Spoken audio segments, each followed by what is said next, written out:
In those golden palaces with their gleaming towers and marble halls, there lived a group of very special women. They wore sparkling crowns that caught the sunlight, beautiful gowns that rustled like whispered secrets, and jewels that sparkled like stars. But you know what? Their stories were far more complicated than any fairy tale you've ever heard. Sometimes, the most beautiful faces hide the heaviest secrets. Sometimes, the brightest crowns cast the darkest shadows. These women lived in a world where love was a luxury they couldn't afford, where marriage was a chess game played by kings and queens, and where their very blood carried both power and poison. They were prisoners in golden cages, beautiful birds who could never truly fly free.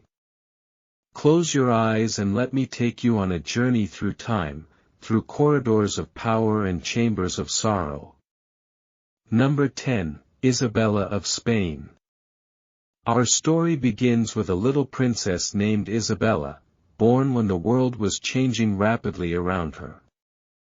On a crisp autumn day in 1830, a baby's cry echoed through the Spanish palace's stone corridors. The king held his newborn daughter, feeling both overwhelming joy and a deep, gnawing worry.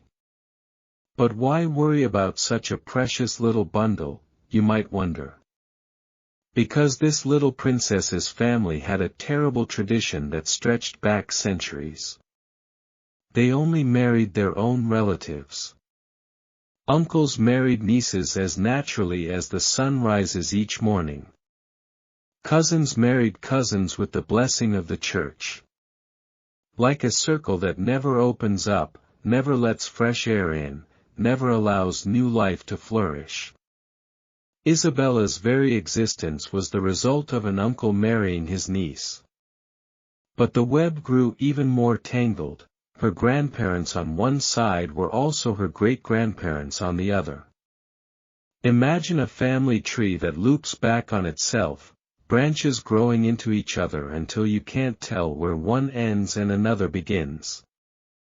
When little Isabella turned 16, barely old enough to understand the weight of a crown, she was married to her distant cousin.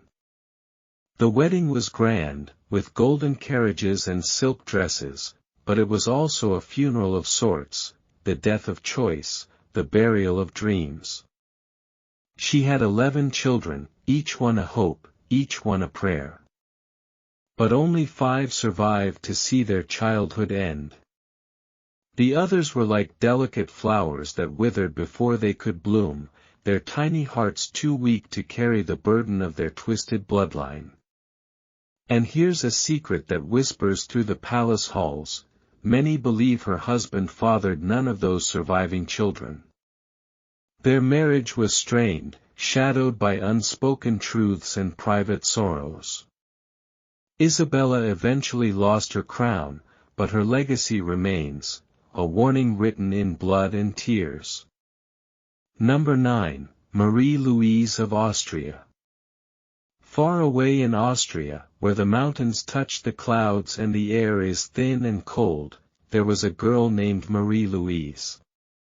Her parents were double first cousins, not just cousins once, but twice over. Like a rope tied with 2 knots, their bloodlines were bound so tightly that freedom seemed impossible. In her family, tragedy walked hand in hand with luxury. Of 12 children born to her parents, only 7 lived to see adulthood. The others were taken by illnesses that seemed to strike royal families with particular cruelty. Marie-Louise had only 4 great-grandparents instead of the usual 8. What does that mean? Imagine a book that should have 8 different chapters, 8 unique stories, but now only has 4, with the same tales repeating over and over until the words lose their meaning. The genetic compression in her bloodline was so severe that scientists today only see such patterns in the most isolated populations on Earth. She was, in essence, the product of a family that had turned inward until there was nowhere left to go. At 18, barely a woman, she was handed over like a precious gift to Napoleon Bonaparte, that man who had conquered half of Europe with his ambition and genius. The marriage was meant to secure peace, to create an heir, to bridge two empires with the fragile bond of love. But for Marie-Louise, it meant leaving everything she had ever known to marry her father's former enemy. She carried the weight of two empires on her young shoulders, expected to be a bridge between worlds that had been at war. What a dramatic twist of fate! From the quiet halls of Austrian nobility to the glittering, dangerous court of the French emperor. Number 8, the modern Whittaker family. Our story takes an unexpected turn now, dear one. We jump from royal palaces to a small American town, where the shadows of the past still linger.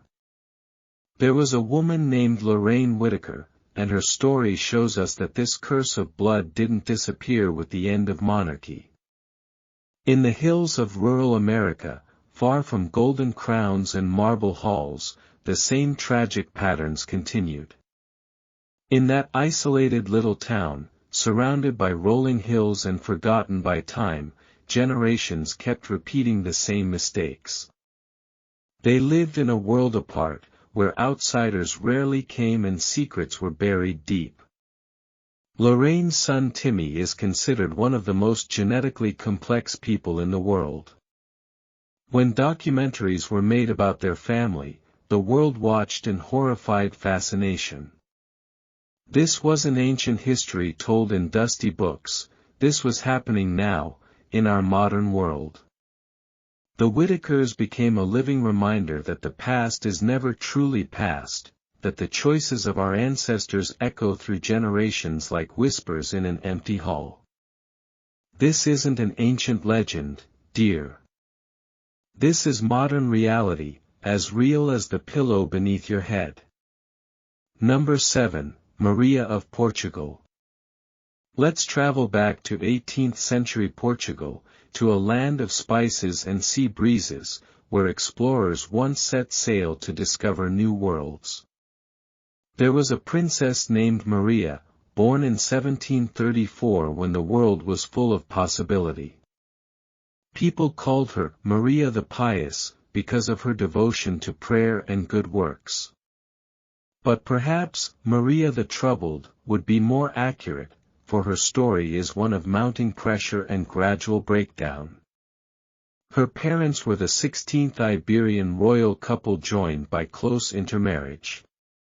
16 couples. Can you imagine? Generation after generation, the same families intermarrying, the same bloodlines crossing and recrossing like threads in a tapestry that grows more tangled with each passing year. Under enormous pressure to maintain the family name and secure the succession, Maria made a decision that would seal her fate. She married her own uncle. The ceremony was beautiful, with golden chalices and silk vestments, but it was also a tragedy waiting to unfold. Half her children didn't survive to adulthood. Some died in infancy, others in childhood, their small bodies unable to bear the genetic burden they had inherited. Each loss was like a knife to Maria's heart, each funeral another step toward her eventual breakdown. As she grew older, Maria's mind began to crumble under the weight of loss and responsibility. She would spend hours in prayer, sometimes talking to people who weren't there, sometimes forgetting where she was. Finally, she was deemed unfit to rule, her crown passing to others while she lived out her days in quiet sorrow. The weight of power, the burden of blood, the price of purity, it all crushed her gentle spirit. Number 6, Marie-Louise of France. In the glittering palace of Versailles, where mirrors reflected infinite images and courtiers whispered behind painted fans, there was a girl who knew her fate from the moment she could walk. Her father was forced into marriage with his own cousin, an illegitimate daughter of the Sun King, Louis XIV. It was a union born of political necessity, not love, and it cast a shadow over everything that followed. As the eldest surviving child, Marie-Louise had no choice in her future. She was a chess piece in a game played by kings, a bridge between families, a tool for political alliance. At a young age, she was married to another cousin, Prince Charles of Berry. Their union produced 3 children, 3 little lights of hope in an otherwise dark world. But none of them lived past childhood. Whether it was the cruel mathematics of genetics or some other tragedy, we'll never know for certain. What we do know is that each loss left Marie-Louise more broken than before. At 14, barely old enough to understand the world around her, she began drinking. Wine became her companion, alcohol her escape from a reality too painful to bear. Some say it was a cry for help, others believe it was simply the only way she could cope with the weight of her circumstances. Picture a young girl, dressed in silk and lace, sitting alone in a golden room, raising a crystal glass to her lips with trembling hands. It's an image that breaks the heart.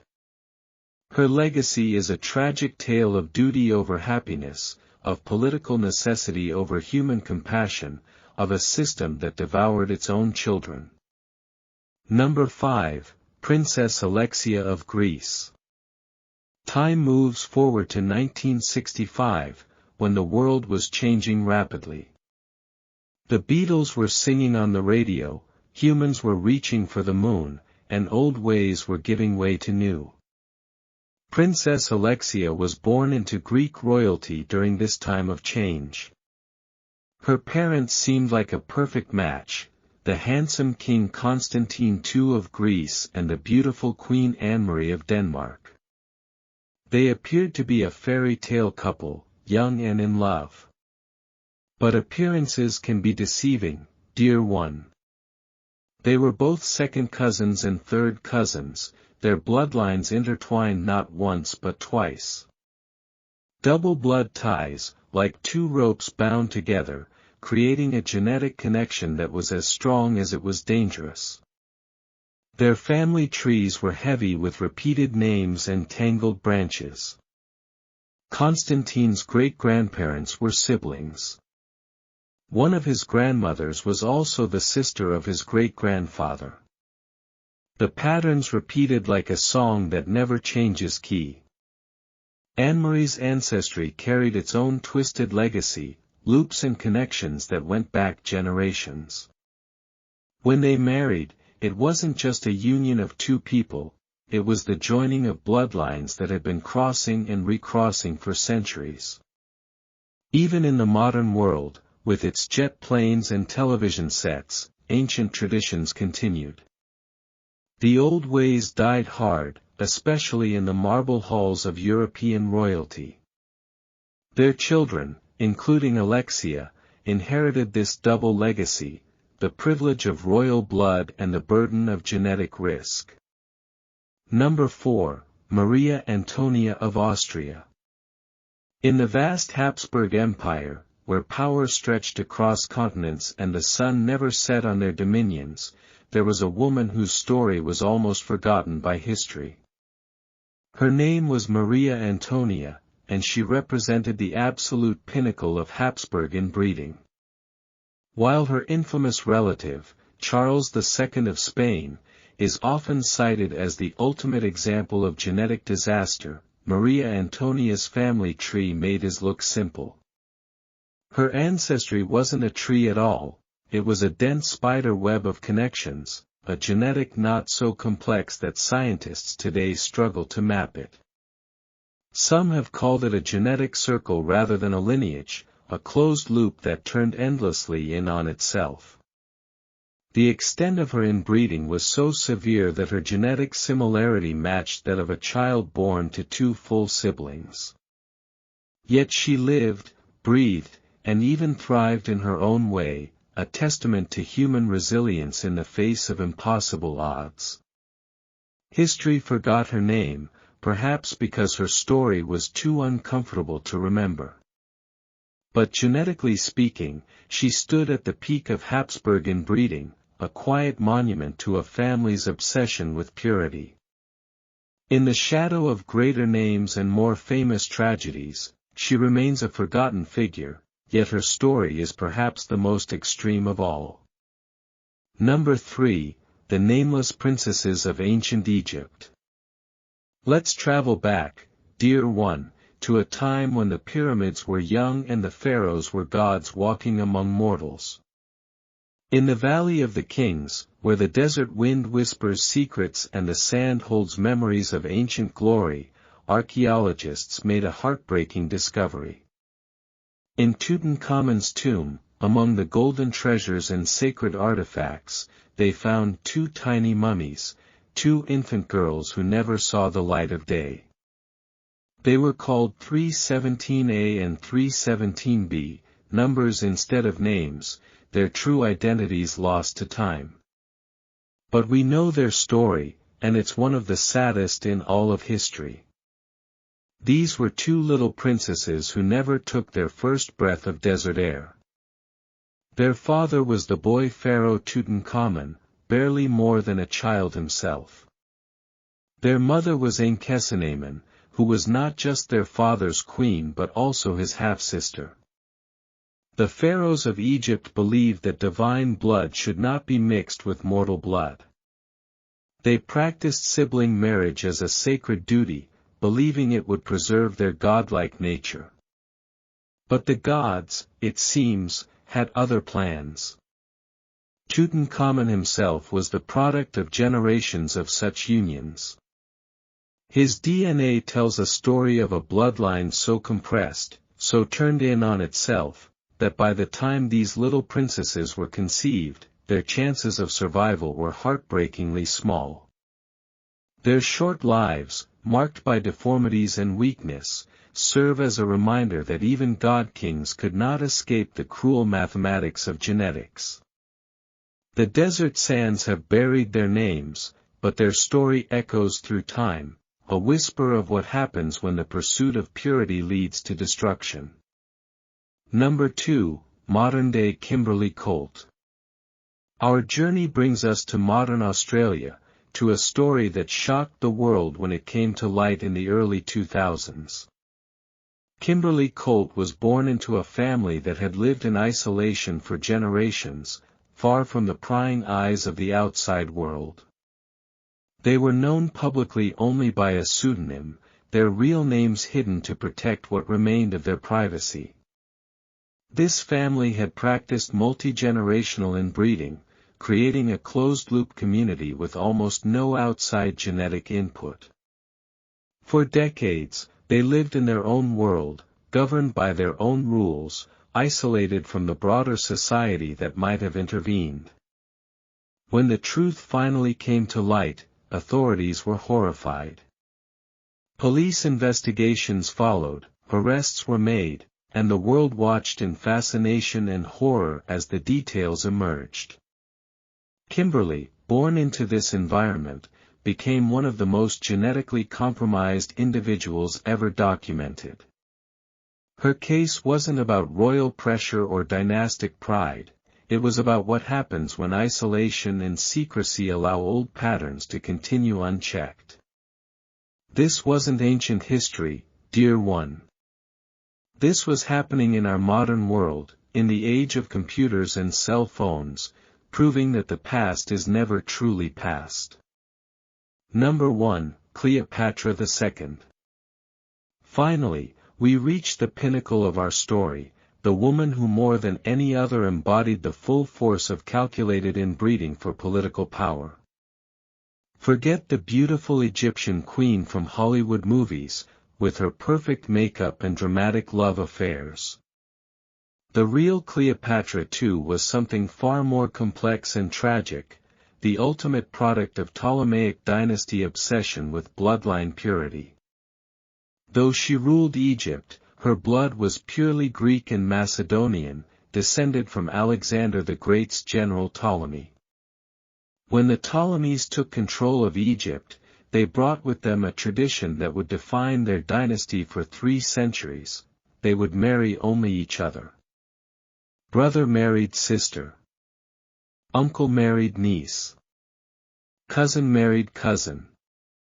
For generation after generation, the same families intermarried, creating a bloodline so concentrated that it was like a genetic hall of mirrors, reflecting the same features over and over again. Cleopatra II's parents were siblings. Her grandparents were siblings. Her great-grandparents were siblings. The pattern went back so far that geneticists today can barely trace all the connections. She was a living monument to the strategy of bloodline preservation, powerful but heavily burdened. Even her name was borrowed from a rare Syrian princess, one of the few hints that any outsider had ever been allowed into the family tree. In the shadow of the Great Pyramids, she ruled one of the most powerful empires in the ancient world. But in her blood flowed the accumulated weight of centuries of genetic compromise, the price her family had paid for keeping power within their grasp. She was brilliant, ruthless, and effective as a ruler. But she was also the final flowering of a genetic experiment that had lasted for centuries, an experiment that would die with her dynasty. Closing. My dear, what do these stories tell us as we prepare for sleep? They remind us that power is tempting, but the price is often beyond imagination. They show us that the pursuit of purity can lead to destruction, that isolation breeds its own special kind of tragedy. Those women who wore crowns and ruled empires, their lives were often decided from the moment they drew their first breath. They were witnesses to history, participants in grand dramas, but also victims of circumstances beyond their control. They lived in golden cages, beautiful prisons where duty mattered more than happiness, where bloodline mattered more than love, where the past reached forward to shape the future in ways both magnificent and terrible. But remember, dear one, as you drift off to sleep, you are free in ways these women never were. You can choose your own path, write your own story, love whom you wish to love. The patterns of the past need not be the patterns of the future. The chains that bound these royal women have been broken by time and progress and the simple recognition that all human blood is precious, regardless of its origin. Now close your eyes and let these ancient stories fade like whispers in the wind. In your dreams, perhaps you'll see those golden palaces and marble halls, hear the rustle of silk gowns and the whisper of state secrets. But when you wake, you'll wake to a world where love is possible, where choice is real, where the future is unwritten and belongs to you. Sweet dreams, dear one. May your dreams be filled with freedom, love, and the endless possibility of tomorrow. Sleep well, and dream of stories yet to be told.